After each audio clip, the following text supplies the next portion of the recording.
Tweeting on Facebook, the SFA channel 279, where all across the world on freenews.com. I am Alfred Ocansey. Tonight, we get into the issues as President and the issue relating to the matters arising with this heaven scandal that the Member of Parliament for the North Tongue constituency has been revealing over the last couple of days. Samuel Ablakwa is our guest on Ghana Tonight. Stay with us. We're getting to the details.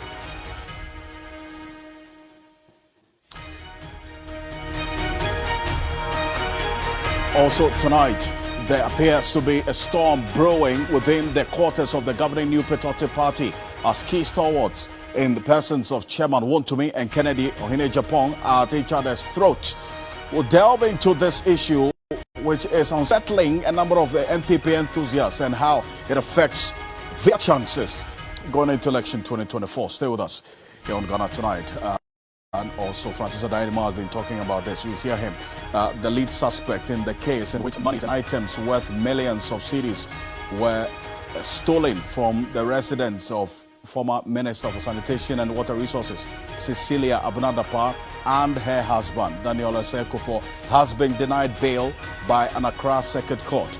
This was after records showed she previously jammed bail as a juvenile. There are some interesting developments in this particular case, and we want to stay with us because I have a lawyer who's been following this case quite closely right from the juvenile level when this case began. Remember, this prime suspect in this particular case, that's the first respondent in this case. We're talking about the patient's that's in there. We'll give you details of exactly what is the latest with him and what is happening now, because the court has decided that she does not deserve a bail. Lawyer Martin Pebble is private legal practitioner, one of the topmost human rights lawyers in this country. You'll be good joining us here on Ghana Tonight. As always, we are very, very interactive. Let's hear from you. The hashtag we're using is Ghana Tonight on Facebook and Twitter. Let's get talking.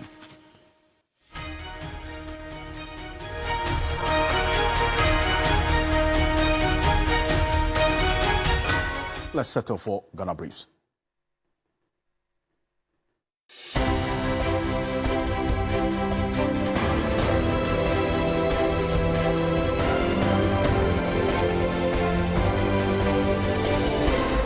A flag-bearer aspirant of the New Patriotic Party, Francis Dapaah, believes the NPP is on the brink of disunity due to discontent among members of the party's leadership. The party's presidential hopeful wants all grievances addressed to ensure victory in the 2024 general elections. Anybody who will say that the party is so united now may be giving the false impression. After August 26, the unity of the party is shaking, and we all have to work on it. And so we are on the slippery grounds as far as the unity of the party is concerned. Mr. Lanchamantin has taken the decision to leave the party. And for me, that is unpleasant.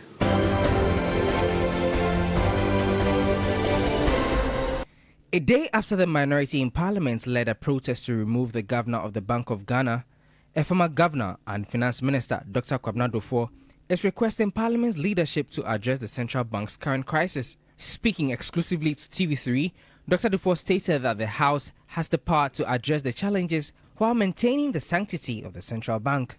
Parliament is a very powerful institution. You know that? They are so powerful that they control the purse. Parliament can order the governor. They can order the Minister of Finance. When I was the Minister of Finance, I'm going there every year to present the budget on behalf of my president. And as soon as I put the document down, I'll be in their hands. Parliament could say, look, go back and tell your president, we will not allow him to spend more than 80% of this.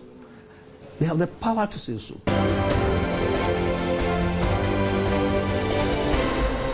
The governor of the Bank of Ghana, Dr. Ernest Yedu Addison, has replied the minority in Parliament over Tuesday's march demanding his resignation. Dr. Addison told Central Banking that the demonstration dubbed #OccupyBOG protest was completely unnecessary and neither he nor his two deputies intend to step down. The minority was demanding Dr. Addison's resignation together with that of his two deputies, Dr. Maxwell Opoku Afari and Elsie Adu Awaji over mismanagement. The caucus initially gave the three governors 21 days to resign, but after the ultimatum elapsed, decided to hit the streets and march to the headquarters of the central bank to demand that physically.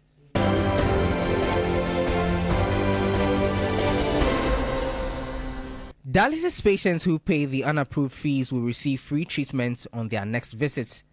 This is the outcome of the meeting between Parliament's Committee on Health and Management of the Kolebu Teaching Hospital. Ranking member on the Health Committee, Minta Kando, says Kolebu CEO will appear before the committee when Parliament resumes.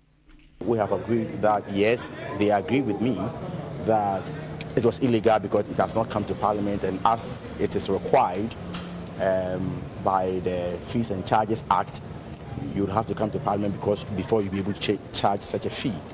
And so they say that they admit it was an illegality, and therefore they have put an end to it, but they have put in place some internal mechanisms.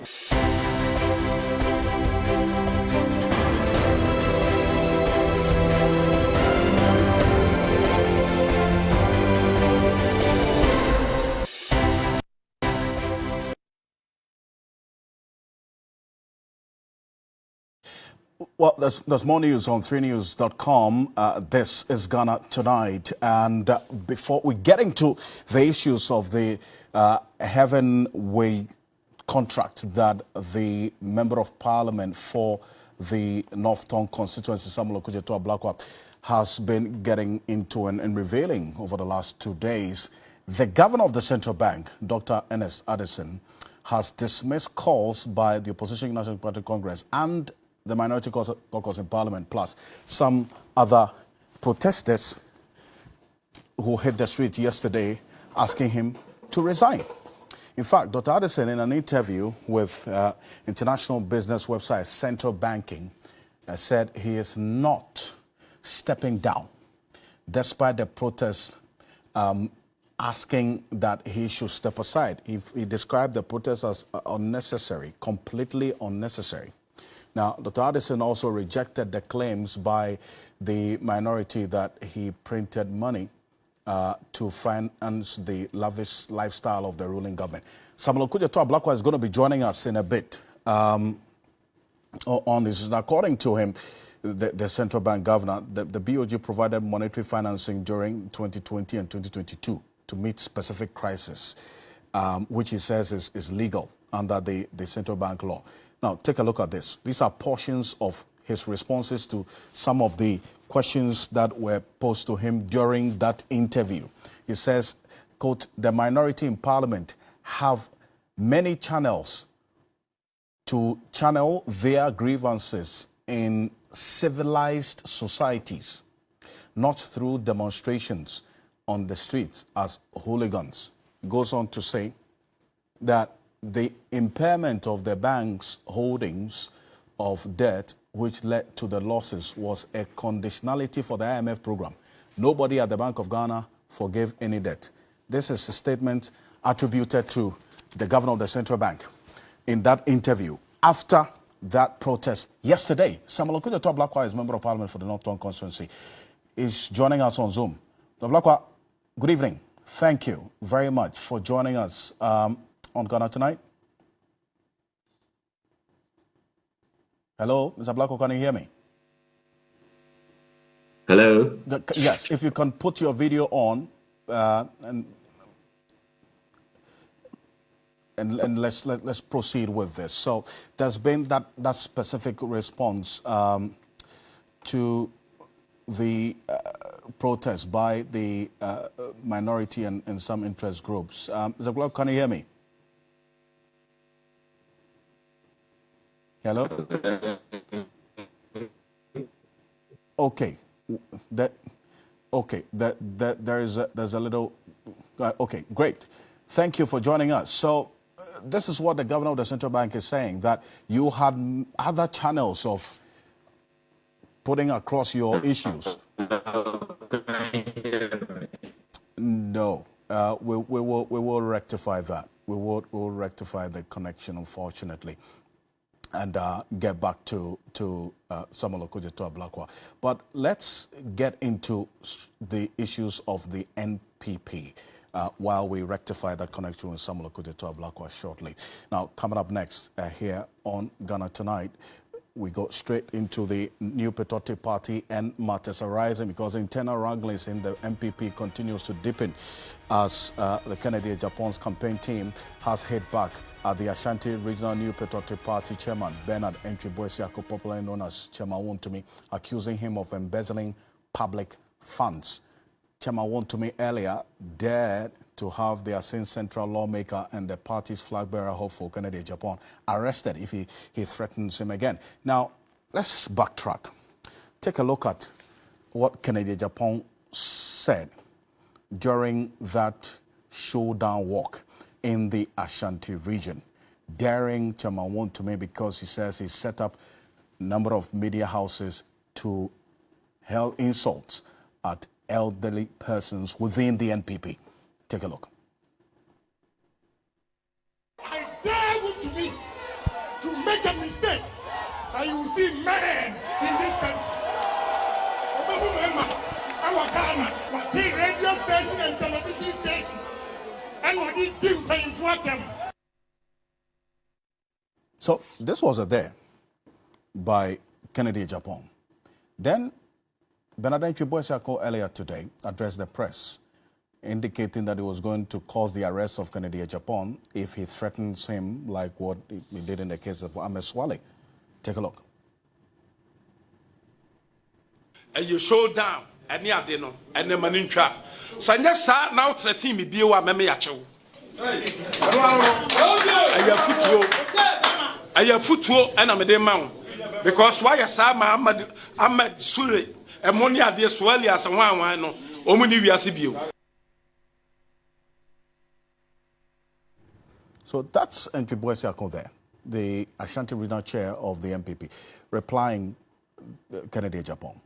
After this press conference, the campaign team of Kennedy Japan in the Ashanti region also held a press conference to respond to some of the issues that Bernard Entry-Boesiako said or indicated in that press conference, which he stated that he was going to cause the arrest of Kennedy Japan. This is what they said.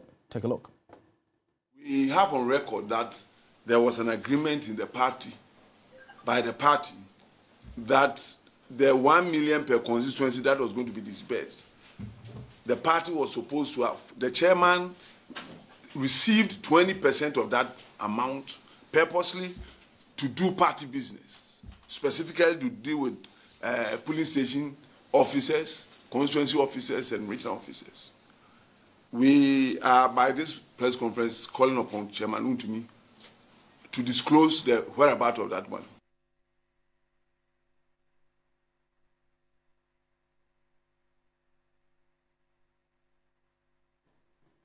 So there's been this back and forth going on. Then another flag bearer hopeful, Francis Adainimo, also says that, look, nobody should be kidding themselves if they think that all is well within the NPP, because the evidence of what's happening, for instance, between Chairman Wontumi and Kennedy Japan and the withdrawal or the resignation of Alan Chimating, all of this is a clear indication of what's happening within the party. Take a look. Anybody who will say that the party is so united now may be giving the false impression. After August 26, the party is shaking, and we all have to work on it. And so we are on the slippery grounds as far as the unity of the party is concerned. Mr. Alan Chimating has taken the decision to leave the party, and for me, that is unpleasant, and I would wish that it didn't happen that way. But that is his personal decision, and nobody should assume that it is only one person of him who he says he's leaving the party. And we need to see how we can address all the issues and get everybody recognized, respected for the battle of 2024. Well, so that's Francis Nemo there. This is Ghana Tonight. Stay with me because we'll rectify that connection with Samuel Okuja to Ablakwa shortly. He's going to be joining us. But Francis Nemo is not alone in this position that all is not worthy in the NPP. The former Greek minister, who is also another flag bearer hopeful, stated this. Take a look. That it is clear to him that the morale is very low. The expectation of the NPP activists around the country for a better life has not been realized. So the NPP is not in a good place to contest to retain power next year. That's Dr. Friya Koto as well, corroborating a number of things that the likes of Francis Adainemo had indicated. Professor Dujemfi is a senior lecturer of political science at the Kwame Nkrumah University of Science and Technology, KNUST. Is joining us on Zoom. Thank you, Professor Dujemfi, for joining us here on Ghana Tonight. So these are persons who are all singing the same tune about all not being well within the NPP. But after this, there's been some reaction that these people, that's Dr. Friya Koto and Francis Adainemo, don't know what they are talking about. What is your verdict of what they have said about the instances of internal wranglings within the NPP? I appreciate the opportunity to speak to this particular issue. It is a truism that is kind of bleak and possibly an opaque situation for the NPP going forward. And so their headlight cannot really see ahead in terms of how to navigate the economic situation that this country is faced with, issues of corruption and waned expectations of the people. Going into 2016 elections, there were a lot of gargantuan promises and which received some icing in the 2020 elections, even though the 2020 elections did tell us that the people are systematically and gradually, and I mean the people of this country, not the NPP party per se, were gradually and systematically beginning to wean themselves off the euphoria and the NPP excitement, but rather coming to terms with reality. Because the president of Ghana has ruled with his cousins and family members at the expense of the so-called prowess the vice president seemed to have showcased or projected in his campaign tours or trails over the time. And that failure, I wouldn't refer to it as a gargantuan failure, but that failure, which is obvious, has come about because the president and the president's men did not allow Bawumia to be. And the kind of experience he had gathered over the period, he saw the need to steer the course, stay in and take part of the blame, because at least it's part of the government, just as Cecilia Dapaah has been part of the government, just as Akoto Osei himself has been part of the government. And today, Akoto Osei himself being a failed Agric minister because he chose to sell foodstuffs at the Ministry of Agric. My brother, okay, my brother, are you here with me? My brother, the Agric minister was selling foodstuffs at the Agric ministry. Unprecedented failure. So fundamentally, here we are. It is an economic failure with a vice president who has some, economic wit. What we see going beyond this is the fact that the disunity which has persisted over time, as a result of the cracks in the party between Akufo-Addo himself and other sectors of the party, and the quest for who becomes the bona fide leader of the party, has been that which will accentuate the, better still, the problems. The NPP is going through a certain bed punks or bed pay. It is seeking to recalibrate itself and going through a self-purging process. And that process in itself seemed to have dimmed the headlight of the party. Why? because everything is shaking within the party. Things fall apart, the center cannot hold. The two schools of thought, one that believes that we are the people who were the founders of the party in 1992. The Alan Kodoche Martin, the Kennedy Dapaah, and the others feel that it doesn't matter how competent you think you are. We are the old guards. So you see that anytime there is this old guard, new guard contestations or clash, what it does is that it mutes, rather, it causes the synergies within the party, because until that problem, which is festering in terms of differences in domains of the old and the new, is dealt with, it doesn't allow for the center to hold, for the party to be able to breathe. So I agree in Tutu with the gentleman who sold foodstuffs at the Greek ministry, that the enthusiasm is low. It is low because the NPP itself is going through metamorphosis.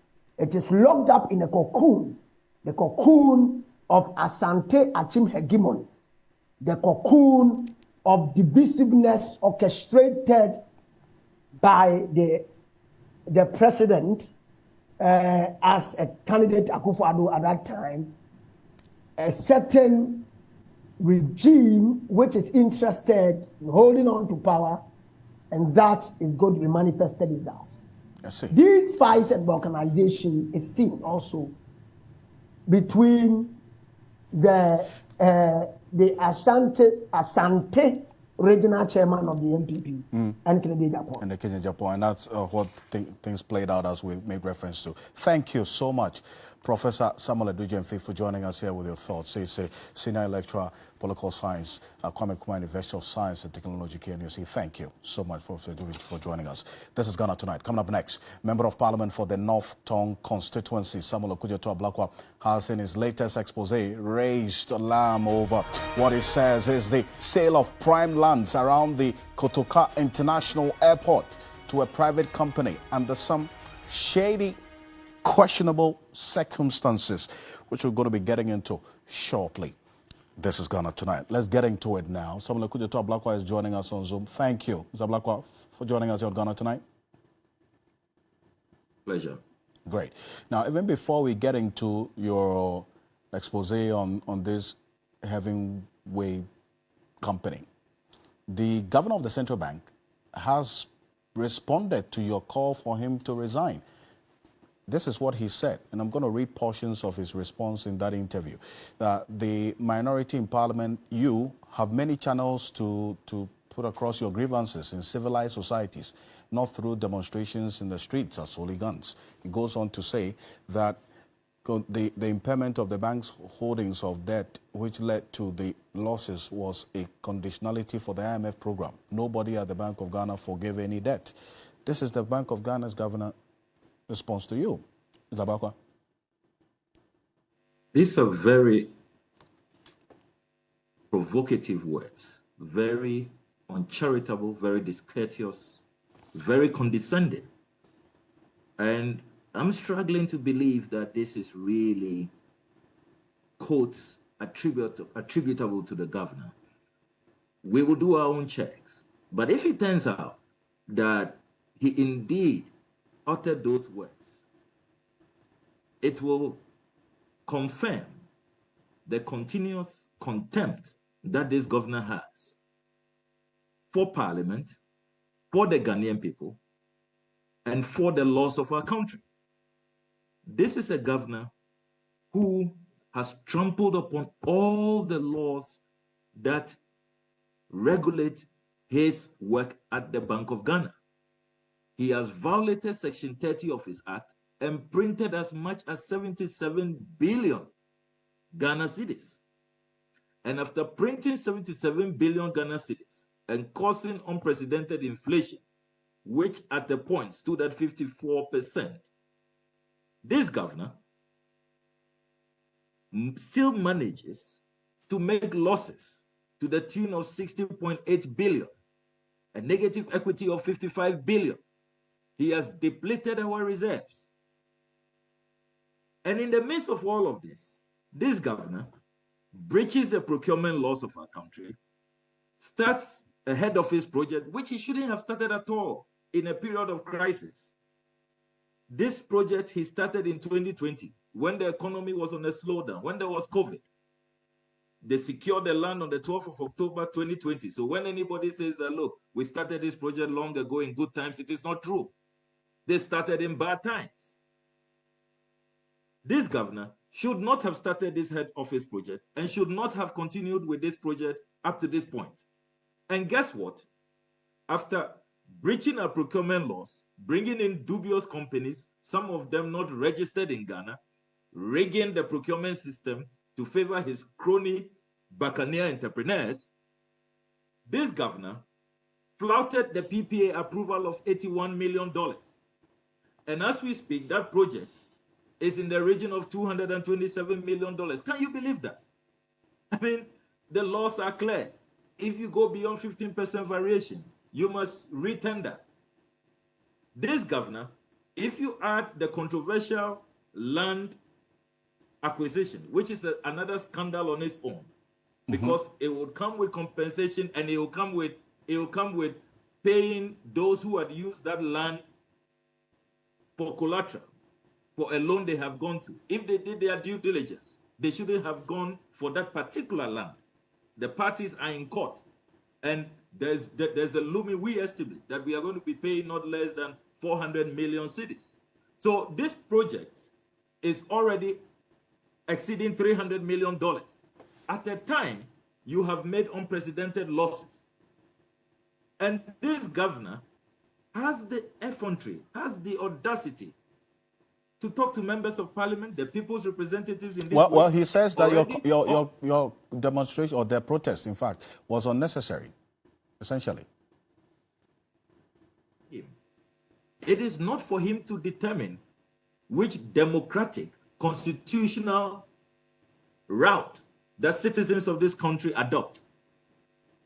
Demonstrations are part of our fundamental rights guaranteed under the Constitution. We can decide to demonstrate. We can decide to picket. We can decide to write letters. We can decide to file motions. We can decide not to act at all. These are all democratic avenues available to us. I mean, is he aware that the man who appointed him, the boss he serves, who asked him to print the money, which he was printing without recourse to law, when the law says you must seek parliamentary approval, you cannot exceed 5% of previous year's revenue. Section 30 of Act 918 is very clear, it's not ambiguous. Is he aware that his boss's rise to fame is based on demonstration?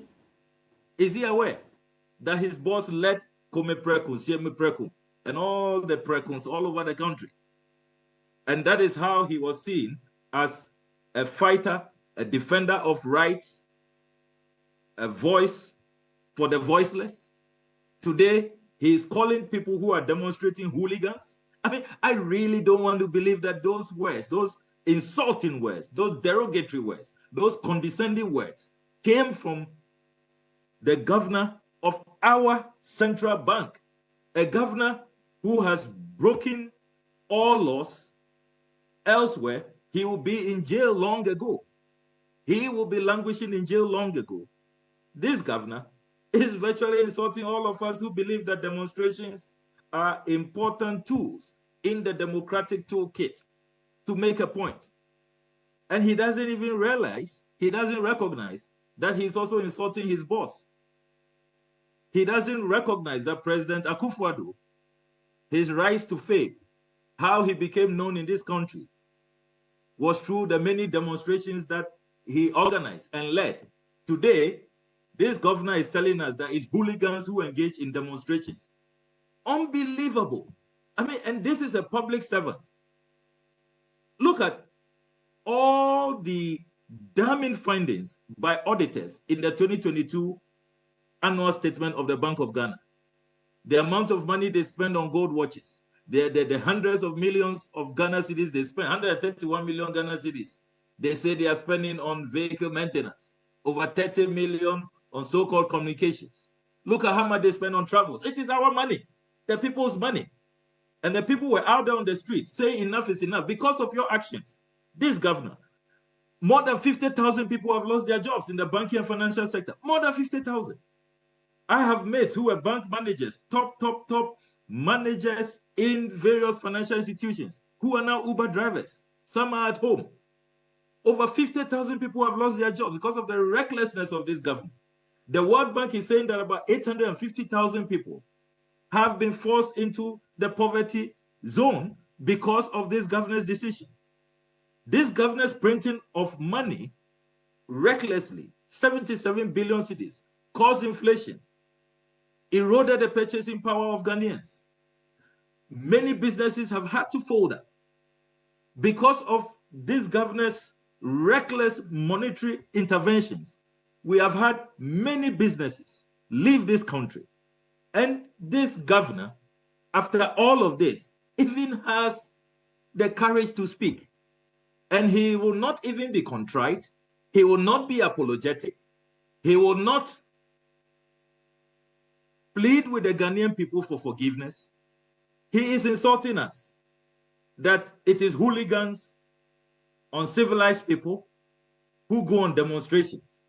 I mean, which means that his boss, President Akufo-Addo, is the number one hooligan, number one uncivilized person, because that's his rise to fame. Look, I honestly don't want to believe this, but you are a credible organization. I'm sure you've done your checks. I mean, but I really am beside myself. I can't believe this, that this governor will utter these words and describe members of parliament in such discourteous, condescending, insulting manner. But I can assure you and assure the good people of this country that this governor is not going to get away. I am glad that we have served notice that the demonstrations will continue. Okay. I am glad that we have petitioned the Office of Special Prosecutor that, look, this governor has committed grave crimes, heinous crimes against the Ghanaian people. He has no respect for the laws of our country.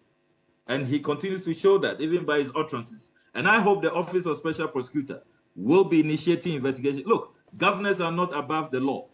In other jurisdictions, governors have been jailed. You know what happened to the former governor in Nigeria. Follow what has happened to the governors who have been blacklisted from countries like Lebanon, like Slovakia. This governor will have to join that infamous category. But that is if after investigations prove out. Yes. That obviously you are asking the OSP to investigate this. So then we'll see what the outcome will be on this. But before you go, in fact, one of the other major reasons why we have you on tonight is the Heaven Scandal Part 2. This evening you released the Part 2 of this, and we have some documents that were put out there. Get to yourself. Now, take a look at this for the benefit of our viewers.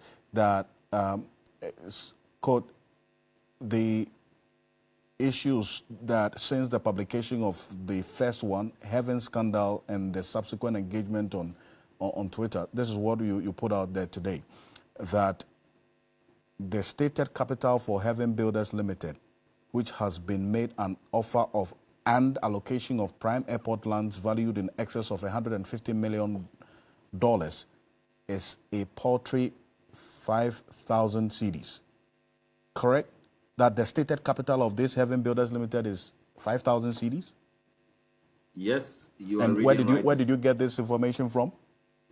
This information is contained in the articles of incorporation that I have secured from the Office of the Registrar of Companies. And it is absolutely shocking that a company with no track record at all, this company called Heaven Builders Limited, no track record, a stated capital of just 5,000 cedis, suddenly qualifies to be handed over. And if you read the offer letter of 16 December, signed by Mrs. Pamela Jamson Tete, the Managing Director of Ghana Airport Company Limited, incredible letter.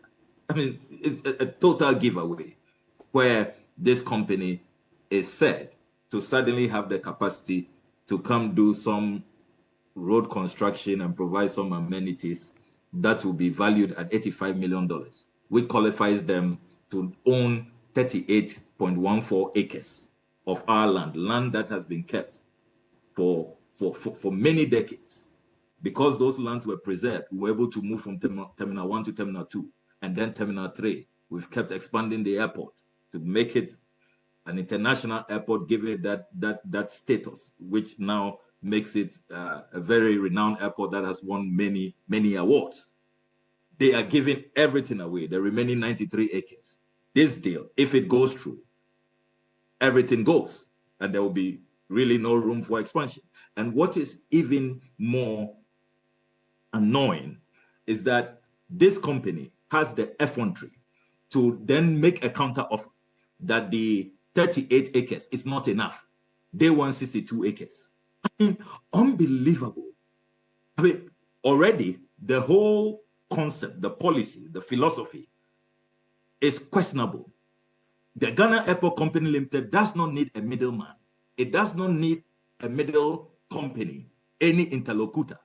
It can on its own raise funds on its balance sheet. It has title to the land. So if really they need some money to do some infrastructural work on their phase 2 project, Airport City phase 2, they can just go ahead and raise capital. A consortium of banks will be more than happy to support. Why bring in this middleman and nobody knows how they are going to be sharing the land that they have just, I mean, recklessly handed over to them? And they even have the effrontery to say that 38 acres is not good enough, that they need 62. And in today's expose, I have revealed independent assessments from professional organizations. 2 of them, the Ghana Institution of Surveyors, and they are saying this deal is a total ripoff. I have attached their report, which is submitted to the Ghana Airport Company Limited. They are saying that, look, even if the company has a capacity to raise $85 million, they should not be getting anything beyond 40 acres. These characters, these buccaneer entrepreneurs, are saying that they need 62 acres. Unbelievable. And then you have Bridgewater, or Brightwater, I believe is Brightwater Property Investments Limited, the second independent assessor, looking at this deal and saying that, look, it is a ripoff. Ghanaians are being raped, and that this company does not deserve anything beyond 39 acres. So where from this demand for 62? And even that, as I insist, this is such a major policy decision that should have been brought to Parliament for discussion, for debate. We need to discuss really as a country if we want to give away all our airport lands. That has not happened. No parliamentary approval has been sought, and this company from nowhere, calling themselves Heaven Builders, are just being dashed. This is, I mean, that's why I was saying earlier today that it appears that we are no longer a democracy. We've become a plutocracy. So let me establish this. You said that per your own checks with the various state agencies, if this deal even has to go through, this company can lay claim to just about 40 acres and not the 62 acres they are asking for. That is if this deal has to go through with parliamentary approval. Yes, even with parliamentary approval, if due diligence is done. And unfortunately, apologies for this. Some lokuja to Ablakwa. Yes, you're making a point. Let's. Unfortunate, we lost the connection with Sam Lokuja to Ablakwa. He's Member of Parliament for the North Tongue constituency. Over the last 48 hours, he's been consistent with releases on a company that he is raising fundamental questions about, specific issues relating to how the Brightwater Property Investments Limited and the Ghana Institution of Surveyors all coming in with their own analysis of the contract details as was put out by the Heaven Builders, laying claim to some 62 acres of airport lands, which he has been looking into. Now, we understand that this is a matter that he's indicated is going to be of interest to Parliament when Parliament resumes. That's what we're going to seek from him. What next after the public expose or putting this out on his Twitter page? What next? Says Parliament is going to look into it. It's something that will follow up here on Ghana Tonight. But before we go for the break, coming up next, the lead suspect in the case in which monies and items worth millions of cedis were allegedly stolen from the residence of former Minister for Sanitation and Water Resources, Cecilia Dapaah, and her husband, Daniel Osei-Kuffour, has been denied bail by an Accra Circuit Court. Patience Boche is the lady in question. We'll tell you why the courts denied her bail and what human rights lawyers have to say about this. Stay with us. We'll be back shortly.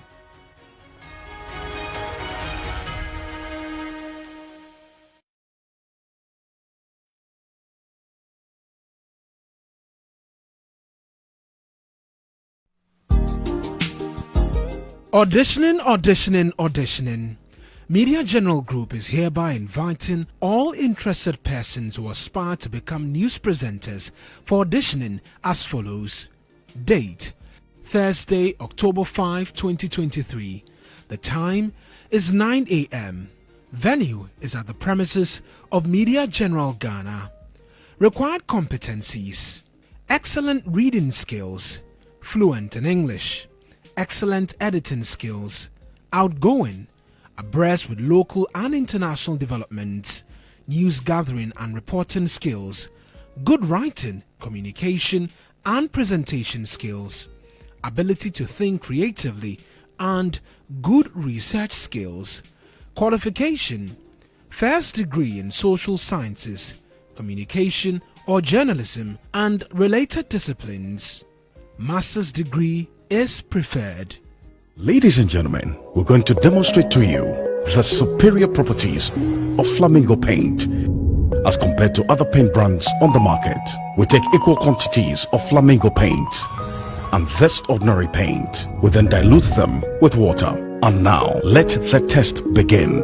The gentleman on the left is going to apply the ordinary paint, and the gentleman on my right will use the Flamingo superior paint. As you can clearly see, Flamingo has the obvious better hiding. Furthermore, Flamingo has painted a much larger area. You know, one bucket of Flamingo paint is equal to several buckets of any other paint brand on the market. Flamingo paint is made with superior formulation to give superior durability, superior hiding, superior coverage. Flamingo paint, simply superior.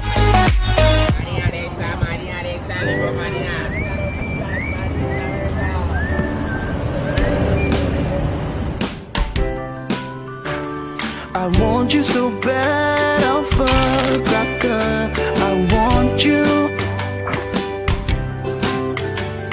I wanna say yes, I can't resist. I want you. Ooh, I want you, Alfred Ocansey. I want you so bad, Alfred Ocansey. Have a goodness rich in milk and butter in Alpha Cracker. Yummy and deliciously crunchy. But I can't resist you. Alpha Crackers, simply irresistible. This advert is FDA approved. Franco Trading Enterprise is your leading mobile phone, accessories, and your electronic retail outlet. You can buy any item online at the comfort of your home from Franco Trading Enterprise. Just download the Franco Trading app on Google Play Store or App Store, or visit our website at www.francotrading.com. You can buy all brands of mobile phones, television, air conditioning, home theaters, and any other accessories. For online purchasing and more inquiries, just call us on 0501 502 670. Franco Trading Enterprise, we are still the home of quality mobile phones and accessories. When you have the extra bit of ambition in your heart, you also need extra bit of energy to come through. And for that, Rush Energy is the perfect boost to get over the line. Created in the USA and proudly made in Ghana. Thanks to the unique formula, you have the power of ginseng, the benefit of vitamins and all the energy of inositol, taurine and caffeine. Anytime you need to go beyond, Rush Energy will help you get there. Auditioning. Media General Group is hereby inviting all interested persons who aspire to become news presenters for auditioning as follows. Date: Thursday, October 5, 2023. The time is 9 a.m. Venue is at the premises of Media General Ghana. Required competencies: excellent reading skills, fluent in English, excellent editing skills, outgoing, abreast with local and international developments, news gathering and reporting skills, good writing, communication and presentation skills, ability to think creatively, and good research skills. Qualification: first degree in social sciences, communication or journalism and related disciplines. Master's degree is preferred. This is Key Points, the #1 award-winning television news analysis program, providing an enlightened analysis of the key issues facing us as a country. The Key Points of the stories that matter with the people who matter.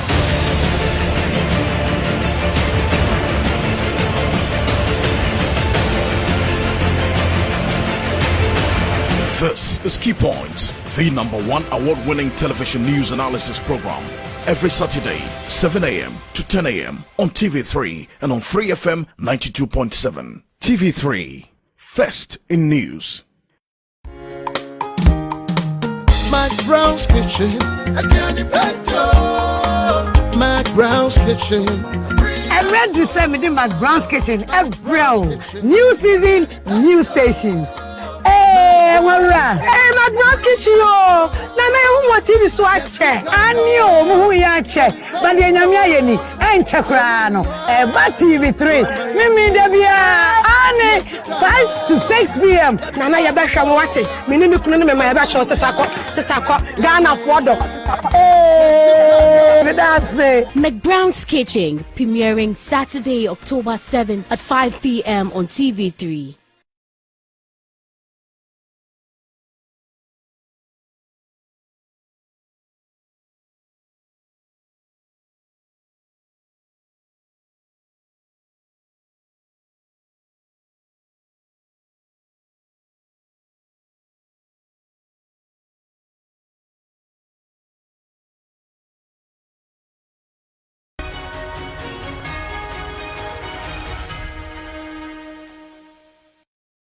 Welcome back. This is Ghana Tonight. We're live on TV Ghana on Facebook, DSTV channel 279, all across the world on 3news.com.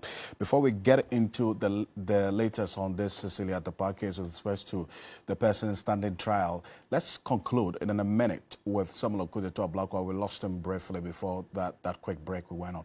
He's back on Zoom. Mr. Ablakwa, now after this expose, putting out in the public and publishing these documents, as a member of parliament, what are you going to do next when parliament resumes? All exposés. We have already discussed at the level of leadership within our caucus. We are going to file a motion and we will be demanding a probe.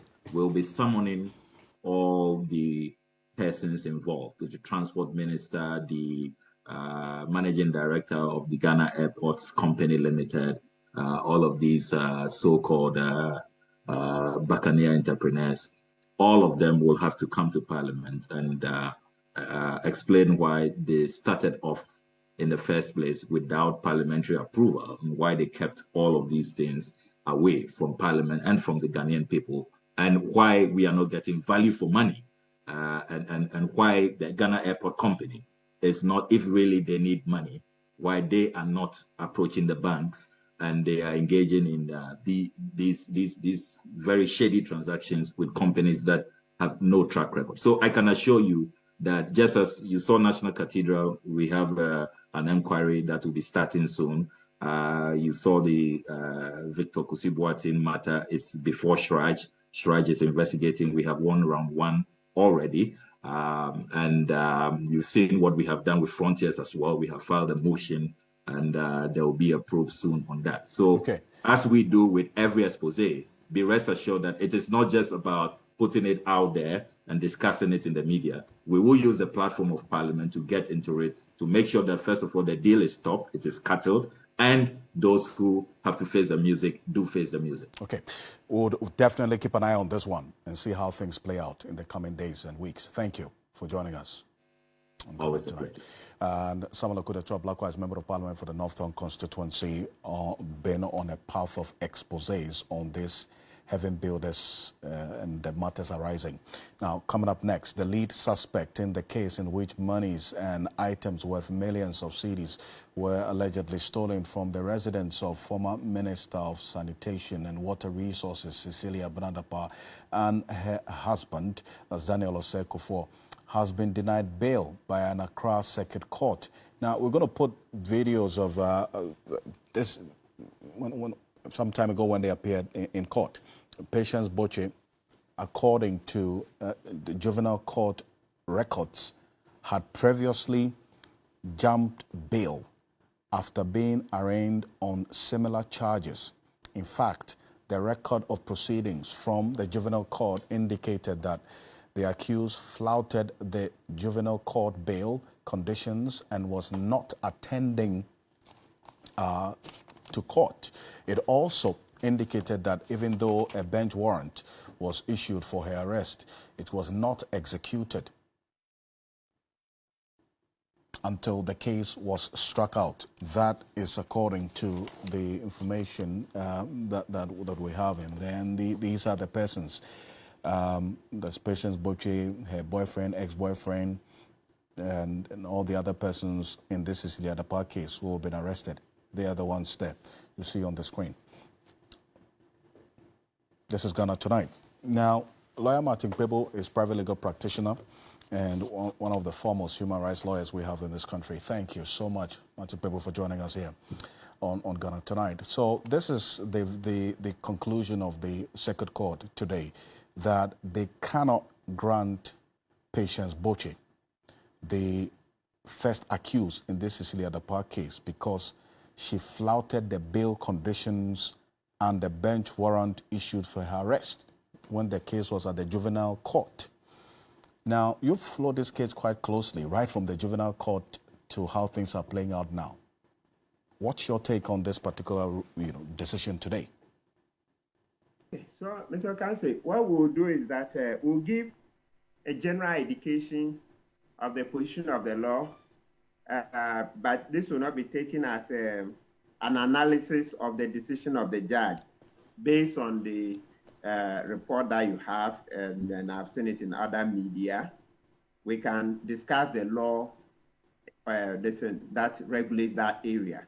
Okay, so the law in that area, you're looking at specifically the most poignant one, the most on target one is sections 96, subsection 6 of the Act 30. The Act 30 is full name is the Criminal and Other Offences Procedure Act. The Criminal and Other Offences, into brackets, Procedure Act, right? Its short name is Act 30. Good. So this section 96, subsection 6, deals with the factors that a judge may consider, okay, in granting bail. And then there's a further step. I want to go straight to your answer. There's a further step. In order to grant bail, there's a further step that the judge should look to see whether there is a chance, a reasonable chance, that if the accused is granted bail, the accused will not come back to stand trial. You say, yes. factors that a judge will consider. That is it likely that this accused, if granted bail, will not come back to stand trial. Those are the factors that one of them applies. So I've cut out a lot of things so that this will go straight to your answer, okay? So that it won't be that. So the fact that a judge, or one of the reasons that a judge considers in trying to grant bail or refuse, is what are the chances that this accused will abscond, will not come back to stand trial. It's only one that we are discussing in this context. We are not discussing the other ones. And this one that we are discussing, there is a subsection 6D says that one of the things that the judge will look at to see whether this accused will come to stand trial and not abscond is that the accused having been granted bail on a previous occasion, that accused absconded.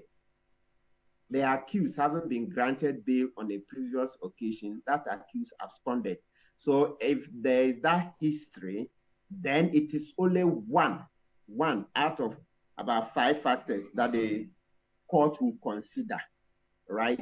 We're trying to assess that this is somebody who will go and not come back. Okay, it's a flight risk. Okay, so that one, yes. So in simple terms, yes, under the law, if you have a history of having broken the conditions of your bail, you have a history of refusing to adhere to the terms of bail, yes, that history may count against an accused person. Except that, and we'll read the law shortly to emphasize the point. And in fact, that I may add that what I'm not too clear about, and I don't see any immediate case here, is that that particular incident did not happen before this judge.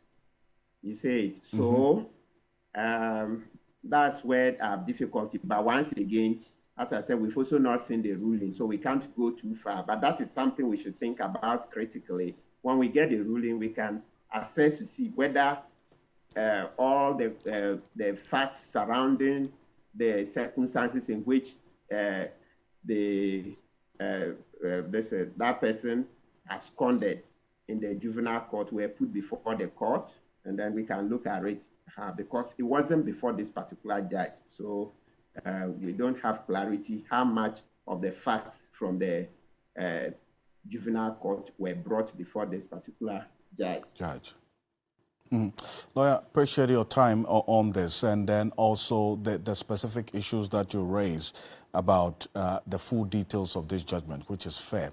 And so we'll see how, especially because this case is expected to be called in the next couple of weeks, the case that the special prosecutor is seeking the court order to freeze the bank accounts of Cecilia Dapaah and the monies that were retrieved at her residence in Ablakwa as well. So our court correspondents will be there to feed us through every step of the way. Thank you, Martin Pebu, private legal practitioner and the convener for the Kumit Precorido demonstration. Thank you for joining us here on Ghana Tonight. On behalf of the rest of the team, we appreciate your company. Join us same time tomorrow for another conversation. I am Alfred Ocansey. Have a good night. Ghana Tonight is brought to you by Flamingo Paint. Superior durability, superior hiding, superior coverage, simply superior.